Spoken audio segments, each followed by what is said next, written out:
Let's start with a question from Brian B, who's been emailing me relentlessly for the last few days complaining about the app.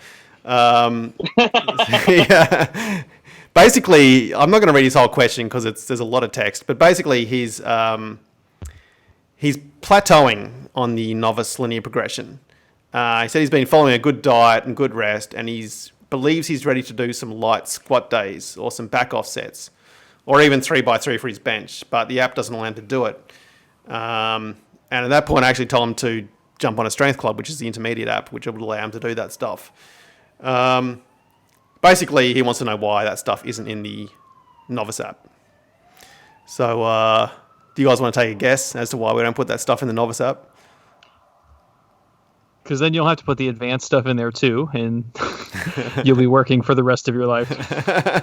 That's one reason. Yeah. What do you reckon, Rusty? Because people will just jump straight to it. That's what will. Yep. That's what will happen. That is the exact reason we don't put it in there. Yeah, they'll do an LP for 3 weeks tops, get bored with it, and be like, "Oh, I got to do something else." And they'll start something else, and then they're just stifling their gains. Yep. That is the exact reason, Brian, why we don't have it in there. People just jump to it way too quickly. So we want people to follow the program because it works. So Yep. I've been running into this on the Reddit a lot about people just kind of like conceptually asking what to do and what the consequences of it are.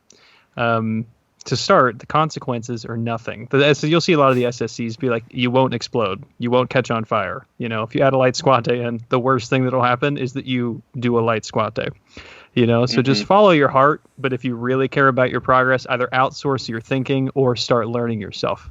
So if you get practical programming and start like actually attempting to learn, you'll be able to answer your own questions.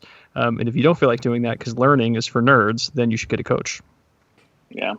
I don't have as much of a holistic following as that. I don't think you should ever follow your heart. You should follow what. Are you talking about strength training now, or are you talking about it's your love life? Ever follow your heart. Mm-hmm. Read some books. Read practical programming. Stay on the LP until it shits out, and then use your balls and continue to lift heavy weights.